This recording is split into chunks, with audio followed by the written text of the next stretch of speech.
오늘 말씀은 사도행전 13장 1절로 3절 말씀입니다. 사도행전 13장 1절로 3절 신약성경 208쪽에 있습니다. 사도행전 13장 1절로 3절 우리 한 절씩 번갈아 읽겠습니다. 안디옥 교회에 선지자들과 교사들이 있으니 곧 바나바와 니게르라 하는 시므온과 구레네 사람 루기오와 분봉왕 헤롯의 젖동생 마나엔과 및 사울이라. 주를 숨겨 금식할 때에 성령이 이르시되 내가 불러 시키는 일을 위하여 바나바와 사울을 따로 세우라 하시니 3절 다 같이 읽겠습니다. 이에 금식하며 기도하고 두 사람에게 안수하여 보내니라. 아멘. 오늘은 제목이 성령의 뜻에 적각 순종하라, 이런 제목입니다. 다 같이 성령의 뜻에 적각 순종하라. 성령의 뜻에 적각 순종하라. 우리 사도행전의 전체적인 구조가 예수님께서 성천 직전에 말씀하신 사도행전 1장 8절에 그 말씀, 성교 명령, 성교 대명령이라고 하는 그 명령을 이루는 과정이 사도행전의 전체적인 내용이요 구조가 됩니다. 우리 사도행전 1장 8절을 보면 그렇게 나오죠. 오직 성령이 너희에게 임하시면 너희가 권능을 받고 예루살렘과 그죠? 온 유대와 사마리아와 땅끝까지 이르러 내 증인이 되리라 하시니라. 내 증인이 된단 말은 복음을 전하고 교회를 세우고 계속해서 확장되어가는 이야기인데 이 말씀이 성령의 도우심으로 성취되어가는 과정이 바로 사도행전 전체 1장에서 28장까지의 내용이 됩니다. 다시 한번 사도행전 전체를 보면 첫 번째 단계로는 1장에서 7장까지입니다. 1장에서 7장까지는 저기에 나오는 예루살렘 오순절에 성령이 강림하고 또 예루살렘 교회가 설립되고 확장되는 이야기가 1장에서 7장까지 이야기고 내용이고, 또 두 번째 단계로는 8장부터 12장까지는 온 유대와 사마리아까지 교회가 확장되고 복음이 전파되는 그런 이야기입니다.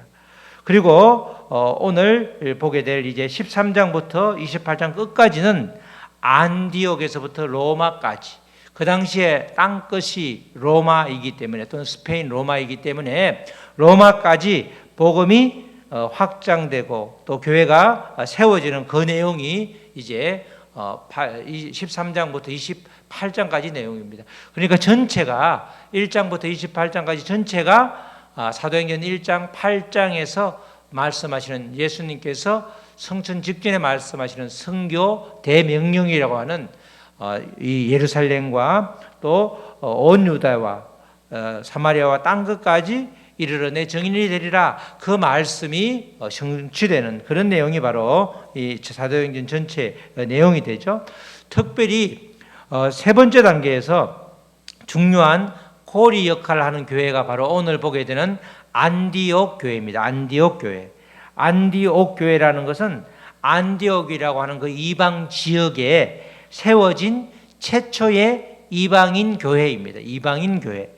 안디옥 교회가 어떻게 세워지게 되었는지는 사도행전 11장 19절로 26절에 자세히 기록되어 있습니다. 그때에 사도행전 11장 19절이죠. 그때에 서대반의 일로 일어난 환란으로 말미암아 흩어진 자들이 베니게와 구브로와 안디옥까지 이르러 유대인에게만 말씀을 전하는데, 그때에 서대반의 일로 지금 예수님께서 돌아가신 이후에 아주 본격적인 박해가 있었는데 가장 대표적인 박해가 바로 서대반이 말씀을 전하다가 그리고 나서 돌에 맞아 죽는 사건이죠. 이 서대반의 일로 일어난 환란으로 말미암아 흩어진 자들이, 그러니까 본격적으로 예루살렘에서 이제 흩어져서 베니게는 지금으로 말하면 옛날 요새 말로 페니키아, 구브로, 키프로스, 또 안디옥까지 이르러 유대인에게만 말씀을 전하는데, 유대인에게만 말씀을 전하죠. 맨 처음에는 이 흩어진 무리들이 유대인에게만 말씀을 전해야 했단 말이죠. 그 중에 구브로와 구레네 몇 사람이 안디옥에 이르러 처음으로 헬라인에게까지 말하여 주 예수를 전파하니. 이방인에게 처음으로 전도를 했다는 구절이 20절이죠. 20절. 그 중에 이렇게 같이 흩어져서 무리를 지어서 가다가 구브로 사람, 구레네 사람 몇 사람이 안디옥에 이르러서는 유대인에게만 아니라 헬라인에게도 말하여 주 예수를 전파하니 주의 손이 그들과 함께 하시매. 주의 손이, 이 말은 주의 능력이 임함에 주님께서 능력을 주심에 그들과 함께 하시고 수많은 사람이 믿고 주께로 돌아오더라. 이 헬라 사람들이, 헬라는 그리스인데 그 당시 로마 그리스가 같은 문화권이기 때문에 헬라 이렇게 말하죠. 헬라 사람들이 주께 돌아오는 역사가 있었다는 것입니다. 그 다음에 22절에 예루살렘 교회가 이 사람들의 소문을 듣고 바나바를 안디옥까지 보내니, 예루살렘 교회에 이 헬라에 수많은, 특별히 안디옥에 헬라 사람들이 예수님을 많이 영접했다는 소리를 듣고 이 예루살렘 교회가 나서는 거죠. 예루살렘 교회가 당시에 예루살렘 교회에서 굉장히 온 재산을 팔아서 바칠 정도로 굉장히 믿음이 있었던, 성령이 충만했던 바나바를 안디옥까지 보냈다. 이 말은 바나바를 안디옥에 담임 목사로 파송을 했다, 이런 말이 되는 거죠. 23절, 그가 이르러 하나님의 은혜를 보고 기뻐하여 모든 사람에게 굳건한 마음으로 주와 함께 머물러 있으라 권하니. 와서 보니까 정말 하나님의 은혜로 이 헬라 사람이 주 예수를 그리스도로 고백하는 걸 보면서 너무 기뻐서 정말 굳건한 마음으로 계속해서 머물라, 이렇게 권하죠. 그러면서 바나바는 착한 사람이요 성령과 믿음이 충만한 사람이라. 이에 큰 무리가 죽게 더하여지더라. 담임 목사로 파송하고 나서 더 큰 부흥이 임했다는 것입니다. 그리고 나서 이 바나바가 사울을 찾으러 다소에 가서 만남에 안디옥에 데리고 와서 둘이 교회에 1년간 모여 있어 큰 무리를 가르쳤고, 제자들이 안디옥에서 비로소 그리스도인이라 일컬음을 받게 되었더라. 바나바가 사울을 찾으러 갔는데, 사울이 자기 고향 다소에 가 있었죠. 사울이 다메섹에서 가다가 그렇게 눈이 멀어지는, 아주 부활의 주님을 만난 이후에 3일 동안 식음이 전폐되고 아무도 볼 수 없을 정도로 아주 눈이 어두웠는데, 그의 눈이 주님의 도우심으로 떠지고, 그리고 거기서 복음을 전하다가 예루살렘에 돌아왔는데, 예루살렘에서는 모두가 다 이 박해한 사람이다, 이 사람을 굉장히 그냥 사울을 삐딱하게 보니까, 그때 바나바가 나서서 아니다, 이 사람이 이전과 전혀 다른 사람이다, 이렇게 옹호를 하죠. 그리고 난 이후에 이제 사울이 자기 고향 다소로 돌아가게 되는데, 그 기간이 꽤 깁니다. 한 10년 정도 되는데, 그 긴 기간 동안 사울이 고향에 있었는데, 고향에서 복음을 전했겠죠. 그 고향에 머물던 그 사울, 다소에 있던 사울을 찾아가서 바나바가 성경의 구약신학에 대가니까 와서 자기와 같이 1년 동안 무리를 가르쳤는데, 그때 이제 가르침을 받은 사람들을 제자들이라 불렀고, 그들을 사람들이 그리스도인이라 그렇게 처음으로 이제 부르게 되었다는 것이죠. 지금 바로 안디옥 교회가 이렇게 해서 설립이 되었다는 겁니다. 안디옥 교회가 헬라로 전도를 갔던, 흩어져서 갔던 그 무리들 중에서 유대인들만 전하는데 안디옥에 이르러서 헬라 사람에게 전했는데, 그것이 씨앗이 되어서 그렇게 교회가 만들어졌고, 또 그 만들어진 교회에 자연 발생적으로 어찌 보면 생성된 그 설립된 교회에 이 바나바가 파송되었고, 또 바나바가 동역자인 사울을 초청해서 같이 믿음 생활을 하게 되는 그런 이야기가 이제 바로 사도행전 11장 말씀에 나오죠. 정말 놀라운 사건이 바로 헬라인에게 처음으로 주님을 전하였고, 그들이 많이 믿게 되었다는 게 정말 놀라운 사건이었습니다. 이렇게 해서 만들어진 교회가 바로 이방인 선교의 전초 기지가 되는 안디옥 교회입니다. 안디옥 교회. 이 안디옥 교회에서 오늘 이제 세워진 지 얼마 안 됐는데, 13장 말씀에 보면 처음으로 선교사를 파송하는 이야기가 오늘 본문 말씀이죠. 안디옥 교회는 특별히 5명이 동역하는 그런 교회였습니다. 우리가 말하면 목사, 부목사 이렇게 소위 말해서 교역자가 5명이었다 이렇게 말할 수 있는 거죠. 사도행전 우리 읽었던 13장 1절 말씀인데 안디옥 교회에 선지자들과 교사들이 있으니 곧 바나바와 니게르라 하는 시므온과 구레네 사람 루기오와 분봉왕 헤롯의 젖동생 마나엔과 및 사울이라 이렇게 나오죠.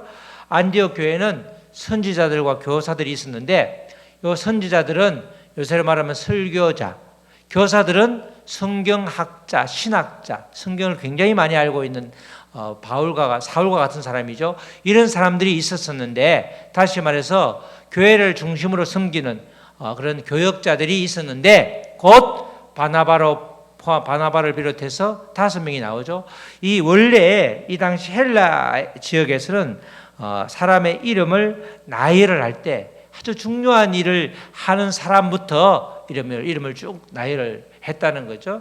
그리고 연설을 할 때도 그렇잖아요. 연설을 할 때도 보면 중요한 인물을 가장 먼저 이렇게 이야기하죠. 군에 어떤 시의 행사가 있을 때는 우리 시장님을 포함해서 이렇게 나오잖아요. 마찬가지로 이 헬라 지역에도 이 사람 이름 제일 첫 번째 말하는 사람이 제일 그 교회에서 중요한 사람이고 제일 마지막에 언급하는 사람이 제일 중요도가 떨어지는 그런 이제 사람이 되는 것입니다. 그러니까 1절에서 보면 사울의 위치가 사울이라, 특별히 및 사울이라 이렇게 표현한 것은 사울은 당시의 사실을 그 교회에서 있으나 마나한 존재, 말씀을 가리키긴 했지만 원래 중요도에 비해서는 중요도를 보면 전혀 절 끝에 있는 사람이다 이런 뜻으로 이제 사울의 위치가 어디인지를 알려주는 말씀이 1절 말씀이죠. 이 바나바는 정통 유대인입니다. 그죠? 그 중에서 레위 지파 사람입니다. 이 구브로가 고향인데 거기에 있는 자기의 모든 재산을 팔아서 초대 이 예루살렘 교회에 갖다 다 바친 사람이죠. 그 당시에는 교회를 다니면 전부 다 이렇게 아주 그냥 모든 그 일상생활에서 일거리가 다 이렇게 끊기는 겁니다. 그러니까 교회에 모인 사람들이 다 자기 재산을 전부 다 갖다 바쳐야 그 사람들이 살 수 있는 그런 구조였기 때문에 이 바나바가 자기 재산을 다 팔아서 바쳤죠. 바나바 따라하다가 아나니아와 삽비라가 자기 재산 살짝 숨기다가 그냥 죽임을 당하잖아요. 그런 일이 있었는데 이 바나바는 정통 유대인으로 레위 지파 사람이고 또 니게르라 하는 시므온, 니게르 이 말은 이제 흑인을 말할 때 우리 니그로 이렇게 말하죠. 니게르라 하는 시므온 이 사람은 예수님이 십자가를 지고 가실 때 거기서 이렇게 잠시 동안 대신 지었던 그 사람으로 추정되는 인물이고 또 구레네 사람 루기오 이 사람에 대해서는 구체적인 이야기가 별로 없는데 사울보다는 앞에 있는 걸로 봐서는 그 교회에서 중심 역할을 했던 사람이고 분봉왕 헤롯의 젖동생 이 말은 분봉왕 헤롯이 헤롯 안디바라고 해서 헤롯 대왕의 손자인데 이 사람이 세례 요한도 죽였고 예수님을 재판했던 그 사람이 바로 이 분봉왕 헤롯인데 이 사람의 젖동생 이 말은 헤롯 안디바의 유모가 있을 거아니에요. 유모의 친아들 그 사람이 마나엔이죠. 유모가 헤롯 안디바에게도 젖을 물리고 또 남은 젖은 자기 아들에게도 물렸기 때문에 젖동생 마나엔. 그러니까 마나엔은 그 당시에 대단한 권력자의 최측근이 되는 거죠. 이런 사람 그리고 사울이라 제일 마지막에 사울이라 이런 5명이 이 교회를 섬긴 거죠. 사실 가만히 보면 바나바 빼고는 전부 다 요새로 말하면 검증을 하면 전부 다 하자가 있는 사람입니다. 그럼에도 불구하고 안디옥 교회가 은혜가 충만하니 이렇게 여러 가지 하자가 있음에도 불구하고 이 5사람이 합쳐서 이렇게 전부 동역을 하는 그런 교회가 바로 이 안디옥 교회가 되는 것입니다. 이 마지막에 언급되고 있는 이 사울이 누구 및 사울 이 말은 논외의 인물이다. 그걸 보여주고 있는 것입니다. 이 5사람이 모두가 출신 지역도 다르고 배경도 다르지만 성령으로 충만하니까 이런 차이점이 오히려 은혜로 받아들여지는 그런 상황이 되고 있습니다. 그만큼 이 다섯 사람들의 면면을 자세하게 알 수 있는 사람도 있고, 잘 우리가 아무리 성경을 봐도 나오지 않는 이 구레네 사람 루기오와 같은 이런 사람도 있지만, 이 다섯 명이 이 교회를 세우는데 중심 역할을 했고, 이들이 힘을 합쳐서 교회를 세웠다.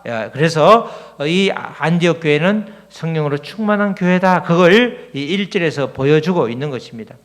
아무튼 객관적으로 열애의 인물이나 다름없는 이 사울이 최고로 존경받던 바나바하고 같이 선교사로 파송되었다. 그 자체가 바로 기적 같은 일이라는 것이죠. 2절 말씀에 바로 이 바나바와 사울을 세우는 이야기가 나오죠. 2절 말씀에 주를 섬겨 금식할 때에 성령이 이르시되 주어가 성령이죠. 성령께서 말씀하시되 내가 불러 시키는 일은 선교, 복음을 전하는 것, 그게 바로 내가 불러 시키는 일이에요. 복음 전도를 위하여 바나바와 사울을 따로 세우라 하시니, 성령께서 바나바와 사울을 따로 세우라 이렇게 말하는 거죠. 이 안디옥 교회 성도들이 주를 섬기면서 금식할 때, 금식을 통하여 말씀을 들을 때 성령께서 이르는 말씀을 다 이들이 순종을 하게 되는 거죠. 바로 성령이 이르시는 말씀을 순종했다는 말은 주님께 집중하고 있었다, 이런 말씀이 되는 겁니다. 금식을 통해서 또 말씀이 그대로 이 마음속에, 자기들의 마음속에 이렇게 새겨질 때 그 성령이 이르시는 말씀을 그대로 실천하게 되는 말씀이 바로 이 말씀인데, 이 결과 모두가 다 동일하게 바나바와 사울을 세우는데 아무도 반대하지 않았던 거죠. 성령의 인도하심으로 선교사에 뽑힌 이 사람들을 모두가 다 반대하지 않은 것입니다. 어찌 보면 지금 교회가 막 세워진 지 얼마 안 됐기 때문에 왜 가장 중요한 바나바를 빼가냐, 사울은 모르겠는데 그렇게 아주 불평을 할 수 있는 거죠. 담임 목사를 선교사로 파송하라는 거예요. 그죠? 이 담임 목사가 그때도 마찬가지고 지금도 마찬가지지만 굉장히 중요한 역할을 하잖아요. 담임 목사가 바나바가 와서, 그 성령이 충만한 바나바가 와서 성령의 말씀에는 더욱더 교회에 믿는 사람의 숫자가 늘었단 말은 굉장히 부흥하고 있었는데, 그 바나바를 빼서 사울과 함께 선교사로 보낸다, 이렇게 성령께서 말씀하시면 그 성령의 음성을 듣는 사람일지라도 무조건 반대하는 사람도 있을 수 있는데, 그런 반대를 아무도 하지 않고 있었다는 것은 그만큼 안디옥 교회가 말씀에 충실하게, 성령에 아주 민감하게 반응하면서 살았다, 이렇게 말할 수 있는 것입니다. 성령께서 특별히 바나바를 뽑은 이유는 당시 안디옥 교회의 기둥이지만, 안디옥 교회는 바나바 없이도 잘 굴러간다. 그러니까 결국 교회의 주인은 누구라고요? 주님이시다, 그걸 강조하는 그런 뜻이 되는 것이고, 또 아무리 훌륭한 사람일지라도 주님을 대신할 수 없다. 즉 교회의 주인은 주님이시다, 이것을 분명하게 하는 것이 바로 이 바나바를 뽑은 이유가 되는 겁니다. 또 사울을 뽑은 이유는 사울이 사실 헬라 지역을 다소가 이 터키 반도이기 때문에 그 당시에 그리스 옆에 있기 때문에 헬라 지역이죠. 헬라 지역이라고 볼 수 있기 때문에 이 다소 출신 사울이 헬라 문화를 잘 이해하기 때문에 선교에 책이 적격자다, 이렇게도 볼 수 있고, 또 아무것도 아닌 제일 마지막에 이름이 나올 정도로 별것 아닌 사람처럼 보일지라도 주님이 쓰시면 그것으로 충분하다, 그걸 보여주는 거죠. 그러니까 결국은 바나바와 사울을 택했다는 것은 주님이 안디옥 교회도 책임지고, 별 볼 일 없게 여겨지던 제일 마지막에 등장한 사울도 주님이 쓰시면 엄청나게 쓰신다, 결국은 주님께 모든 걸 맡기며 나아가면 주님이 일하신다, 그것을 보여주는 그 대목이 바로 사울과 이 바나바를 이 선교사로 뽑는 것입니다. 결국 성령님께서는 사울을 선교의 도구로 사용할 뿐, 선교는 내가 하는 것이다. 선교는 내가 하는 것이다. 그래서 계속해서 보면 성령께서 이렇게 주님께서 이렇게 나오죠. 대부분 다 성경을 쭉 이렇게 읽어보면 신약 성경은 특별히 하나님께서보다 예수님께서 또는 성령께서 이런 게 주어로 등장하는 구절이 굉장히 많습니다. 요소마다 그런 구절이 아주 도배가 되어 있다시피 하는데 이 선교의 출발점이 바로 성령의 개입, 성령님께서 선교의 출발점이고 선교의 마무리도 성령이 해주시기 때문에 순종하면서 나아가기만 하면 되는 것이죠. 그렇기 때문에 이 안디옥 교회 성도들은 성령이 말씀하신 대로 따를 정도로 굉장히 성령에 민감하였습니다.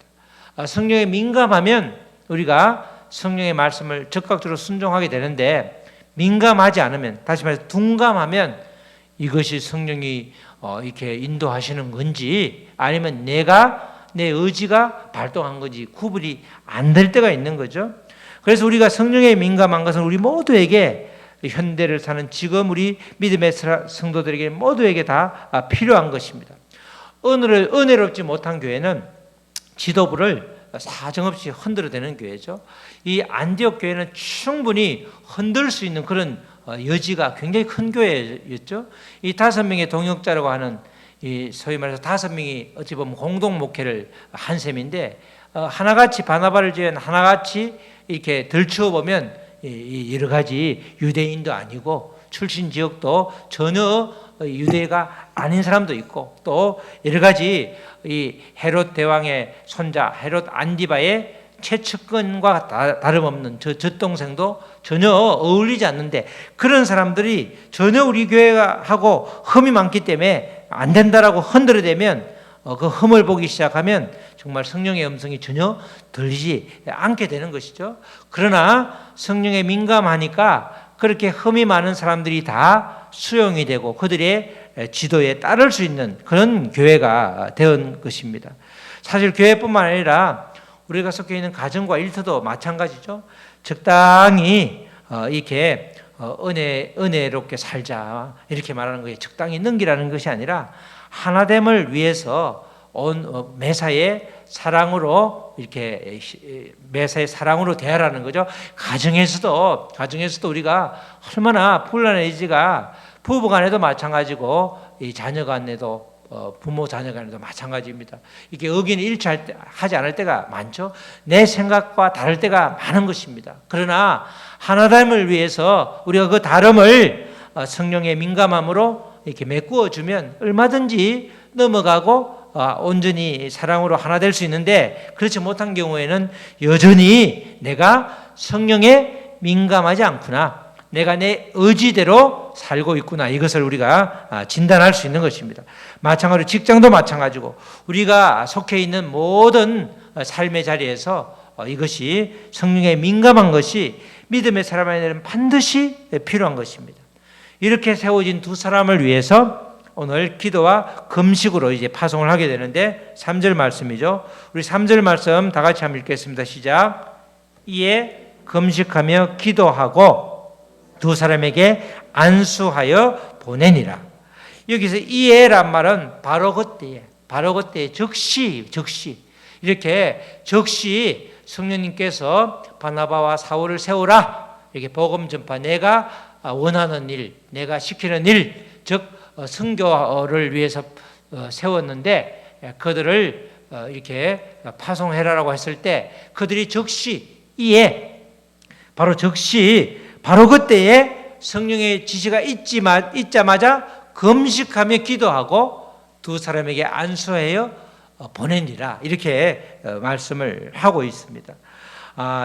다시 말해서 안디옥 교회는 성령의 지시에 적극적으로 순종하였을 뿐 아니라 두 사람의 성공적인 선교 사역을 위해서 금식하고 기도한 것입니다. 우리가 선교사들이 요새도 선교 편지가 여러분들에게도 오는 경우가 많죠. 그럴 때 늘 기도해 달라고 이렇게 정말 기도하는 것이 단순히 기도해 달라 이러면 우리가 이렇게 광범위하겠어이기 때문에 어떨 때는 기도해 주십시오라고 하면 헌금하십시오로 드릴 때도 있죠. 어떨 때는 그러는데 우리가 받아들일 때, 또 어떨 때는 내가 꼭 필요해서 부탁을 했는데 기도해 보겠습니다라고 할 때도 있죠. 정말 기도하면 좋은데 말로만 기도하면 굉장히 얄미울 수도 있는 거죠. 근데 여기서는 이제 금식하며 기도한다는 말은 정말 합심해서 기도할 때에 하나님이 일하시기 때문에 하나님, 우리 모두가 기도하고 있습니다. 하나님이 그렇게 기뻐하는 선교, 복음 확장을 위해서 우리가 금식하면서 기도하고 있으니까 이들이 이 두 사람이 가는 곳마다 수많은 처음으로 가는 길이기 때문에 위험 요소가 있을 수 있지만 그때마다 이들을 지켜주십시오 라고 하는 기도를 했다는 겁니다. 금식하며 기도하고 계속해서 기도하겠다, 이런 뜻을 이렇게 피력한 거죠. 두 사람에게 안수하여 보내니라, 이렇게 이제 말씀을 하고 있습니다. 정말 이들에게 안디옥 교회 성도들은 선교를 가는 바나바와 바울에게 전혀 부담을 가지 않도록 이렇게 아주 마음을 편안하게 해준 겁니다. 여기서 보내니라, 이 말은 원어로는 그 사람에게 짊어진 모든 의무를 내려놓게 한다, 모든 책무를 면제시켜준다, 이런 뜻이 있습니다. 보낸단 말은 선교를 보내는데 그냥 보내지 않잖아요. 선교를 보낼 때는 그냥 보찜 2개 지고 가는 것이 아니라 필요한 물질도 싸서 보내야 되고 여러 가지 공급을 해야 되는데, 이렇게 많은 것을 투자하는데 반드시 결실을 맺어와라, 결과가 반드시 좋아야 된다, 이렇게 부담을 주는 것이 아니라 우리는 그냥 무조건 주기만 하고 흘려만 보낼 테니, 기도하고 금식하면서 또 필요한 것을 보낼 테니 마음껏 하나님의 뜻을 말씀을 잘 전해라. 보내니라, 이 말은 그냥 모든 것을 면제해 주겠다, 책임을 면제해 주겠다, 책임을 묻지 않겠다, 이렇게 편안하게 선교의 현장으로 보내는 겁니다. 제가 선교사 코스, 훈련 코스를 한번 1년 받아보니까 선교사들이 와서 이제 강의를 하는데, 특별히 동남아 쪽으로 가는 선교로 가시는 분들은 고민을 하더라고요. 무슨 고민을 하느냐, 무슨 고민이 있느냐, 그분들이 말씀하시는데, 우리나라에서는 이렇게 선교비를 보내면 반드시 교회를 지어야 된대요. 그래서 그 사람들은 우리처럼 교회에 이렇게 예배당 우리처럼 되는 교회를 별로 원치 않은데, 그런 교회를 불이 나게 짓기도 하고, 또는 다른 선교사가 지어놓은 교회를 빌려서 마치 자기가 진 것처럼 말할 때도 있고, 이렇게 여러 가지 부작용이 있다고 하더라고요. 부담을 잔뜩 주니까 선교비를 보내면서 선교해서 몇 명 선교했는지 보고를 하게 하고, 이렇게 부담을 잔뜩 주니까 마음껏 선교하는 게 힘들다는 거예요. 그런데 이제 요새는 이제 현지화 전략 때문에 토굴이 필요하면 토굴을 예배당으로 쓰고 이렇게 많이 이제 바뀌었는데, 그 당시 한 15년 전에 제가 그 코스를 밟을 때는 그렇게 이야기를 하더라고요. 지금 여기서는 전혀 그런 부담이 없는, 그냥 모든 걸 면제시켜주면서 보내는, 마음을 편안하게 해주면서 보냈다, 이런 뜻이 바로 안수하여 보내니라, 이 말씀의 이 표현의 뜻입니다. 안디옥 교회는 세워진 지 얼마 되지 않은 시점이기 때문에 이 바나바와 바울을 이방 선교사로 보낸다는 것은 교회 입장에서는 굉장히 큰 손실이 아닐 수 없죠. 그럼에도 불구하고 그들을 이렇게 보내는 것은 부담 없이 자유롭게 떠나 보내는 것은 그만큼 기한을 정하지 않고 여러 가지 모든 제한 없이 마음껏 성령님께서 원하시는 대로 성령께서 시키시는 일을 하라고 이렇게 보내는 것은 대단한 그 교회의 믿음, 또 그들이 얼마나 성령이 충만했는지, 초대 교회이지만 교회가 설립된 지 얼마 안 됐지만 예수 그리스도의 복음이 전해진 지 100년도 안 된 시점임에도 불구하고 엄청난 그런 아주 은혜의 강물 속에 그들이 빠져 있었다는 것을 보여주고 있는 것입니다. 주님의 마음을 품고 성령의 인도하심을 따라 어디든지 가서 복음을 전하면 될 수 있도록 모든 마음의 짐을 내려놓으라는 그런 주문을 하면서 보낸 것입니다. 이제 바나바와 바울은 사람의 눈치를 볼 필요가 전혀 없어진 것입니다. 오로지 주님께만 집중하고 선교의 여정을 한 걸음 한 걸음 나아가면 되는 것이죠. 이제 13장부터는 계속해서 바나바와 사울, 특별히 이제 바울의 이야기가 펼쳐지기 때문에 바로 초입에 있는 13장의 안디옥 교회, 특별히 안디옥 교회가 얼마나 중요한 역할을 하고 있는지, 안디옥 교회가 없었다고 그러면 이 바나바와 사울이 파송되지 않았다 그러면 이방 선교가 어떻게 됐을지 전혀 이렇게 우리가 아주 단언할 수 없는 그런 일이었는데, 이렇게 보냄으로 인해서 정말 성령이 말씀하시니까 그걸 적극적으로 순종함으로 인해서 엄청난 역사가 일어난 것입니다. 정말 우리 사랑하는 성도 여러분, 우리들도 마찬가지입니다. 우리들도 성령님의 음성에 적극적으로 순종하는 것이 얼마나 주님의 마음을 흡족하게 하는지 알 수가 없습니다. 우리가 살아가는 하루하루는 결코 나 혼자의 힘으로 헤쳐나가기에는 만만치 않은 경우가 굉장히 많습니다. 우리에게는 주님이 주인이시기 때문에 성령을 통하여 말씀하시는 주님의 음성에 민감해야 하는 것이죠. 성령의 음성에 민감할 때에 우리의 삶이 전혀 달라지는 것이죠. 우리가 정말 내가 내 힘으로 할 때 얼마나 힘이 많이 듭니까? 내 힘으로 할 때는 정말 엎어져서 코가 깨지기도 하고 수많은 이렇게 어려움을 당할 때가 많은데, 그래도 결론은 이렇게 형통하지 않고 결론은 힘들 때가 많죠. 그러나 주님이 인도하시는 대로 우리가 늘 기도하는 이유인데, 성령의 음성에 민감할 때에 적극적으로 순종함을 통해서 우리의 삶이 완전히 달라지게 되는 것입니다. 주님의 일은 사람을 통해 실제로 이루어지는 경우가 대부분이기 때문에 그 통로로 우리가 사용되기 위해서는 늘 성령께 아주 민감하게 반응을 해야 되는 것입니다. 우리가 때로는 내가 하고 싶은데 우리가 접어야 될 때가 많죠. 성령님은 이 길을 가라고 그러는데 나는 저 반대 길을 가고 싶을 때 내 길을 가다가 결국은 가다가 다시 돌아서서 성령님께서 원하시는 길로 돌아갈 때가 아주 많이 있습니다. 저도 45살에 이제 이렇게 하나님께 붙들려서 신앙을 하게 되었는데, 결혼한 지 얼마 안 됐죠? 제가 25살에 결혼했는데 곧 결혼할 고해인 것 같아요. 엘리베이터를 탔는데 어느 교회 사모님이 우리 아내한테 그러더래요. 그분이 뭐 전도사님이냐고 그런 이야기를 하길래, 제가 예수를 잘 실제적으로 인격적으로 만나기도 전에 그런 소리를 들으니까 아주 막 질겁을 하겠더라고. 세상에 그런 소리를 하냐고. 근데 결국은 나중에 이렇게 제가 이 길로 가는 거 보니까 그 사모님이 굉장히 성령이 충만한 사람이었죠. 그때 빨리 좀 받아들였으면 제가 고생을 덜 했을 텐데, 오만 고생을 다 하고 엎어지고 깨지고 완전히 만신창이가 된 다음에 이 길로 들어서 가지고 이제는 그런 여러 가지 형통함이 있기 때문에 좀 고생을 덜 하는데 고생을 참 많이 했습니다. 이 내 뜻대로 내가 가진 여러 가지 캐파를 가지고 뭔가를 해보려고 하니까 잘 되는 듯 살아가다가 또 무너지고 그런 게 한 3번 반복되니까 그제서야 하나님의 뜻이 딴 데 있나? 이러면서 이제 서서히 그렇게 발길을 돌린 게 무려 20년이 지난 이후에 그렇게 길을 바꾼 역사가 있었죠. 우리가 성령에 민감하면 우리가 빨리 주님의 뜻대로 행하게 되는데, 그렇지 않으면 고생을 많이 하게 되는 것입니다. 정말 세워진 지 얼마 되지 않은 안디옥 교회에서 가장 중심적인 인물 바나바를 이렇게 뺐을 때, 이렇게 딱 기간을 정하지도 않고 이방인 선교를 위해서 보낸다는 것은 성령에 민감하지 않으면 절대로 일어날 수 없는, 성령님께 늘 깨어있지 않으면 전혀 불가능한 일이 바로 오늘 이 바나바와 사울을 보낸 그런 이야기입니다. 성령이 말씀하시는 대로 적극적인 순종을 한 덕분에 이방인 선교라고 하는 엄청난 주님의 일이 실제가 된 것입니다.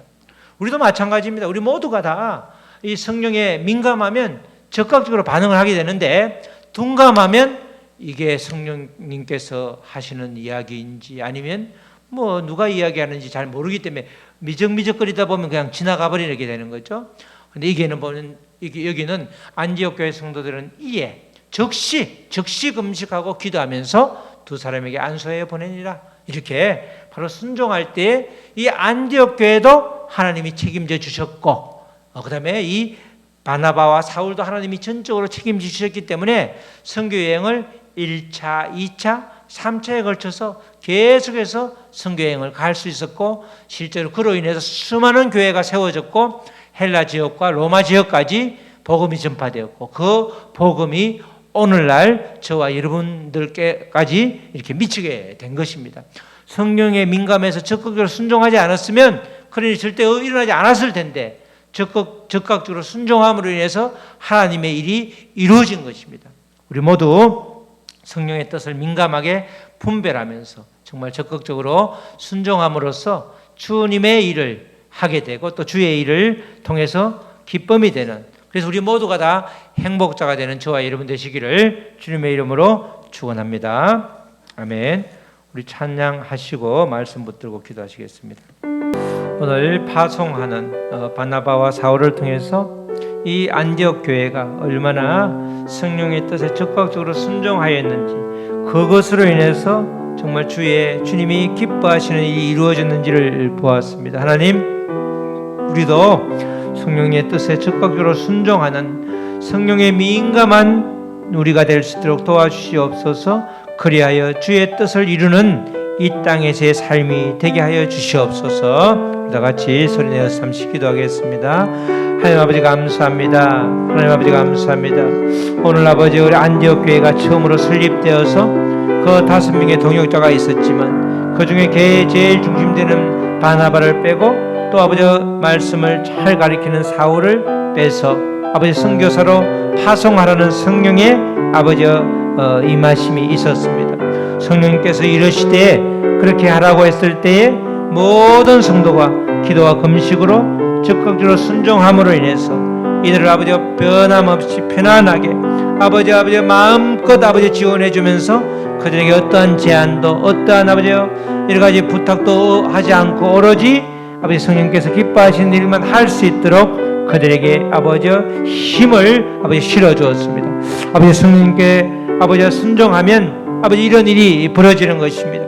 아버지 우리는 인생을 살면서 얼마나 성령의 뜻을 많이 거슬렀는지, 또 성령에 민감하지 못하여 나의 의지가 마치 아버지 주님의 뜻인 양 아버지 살아오다가 수많은 질곡을 또 환난을 겪은 적이 있습니다. 이제는 온전히 주님의 뜻에 따라 아버지 하루하루를 살아갈 수 있도록 주여 도와주시고 성령께 민감할 뿐만 아니라 성령의 음성에 적극적으로 순종함으로써 마음껏 주의 사역을 펼치는 동역자가 될 수 있도록 주여 도와주시옵소서.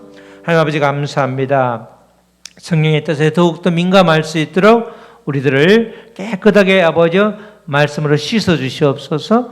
아버지 성령의 적극적으로 순종함으로 인해서 정말 아버지 성령이 기뻐하시는 그 일들을 마음껏 아버지 펼칠 수 있는 도구로 우리를 사용하여 주시옵소서. 우리를 통로 삼아서 주의 뜻이 아버지 세계 도처에 퍼져나갈 수 있도록 주여 도와주시옵소서. 우리가 있는 삶의 자리부터 가정과 아버지 직장과 교회에서부터 이런 일들을 시작하여서 아버지 우리가 가는 곳마다 주의 일이 이루어지는 귀한 역사가 있게 하여 주시옵소서. 감사하며 예수 그리스도의 이름으로 기도드렸습니다. 아멘.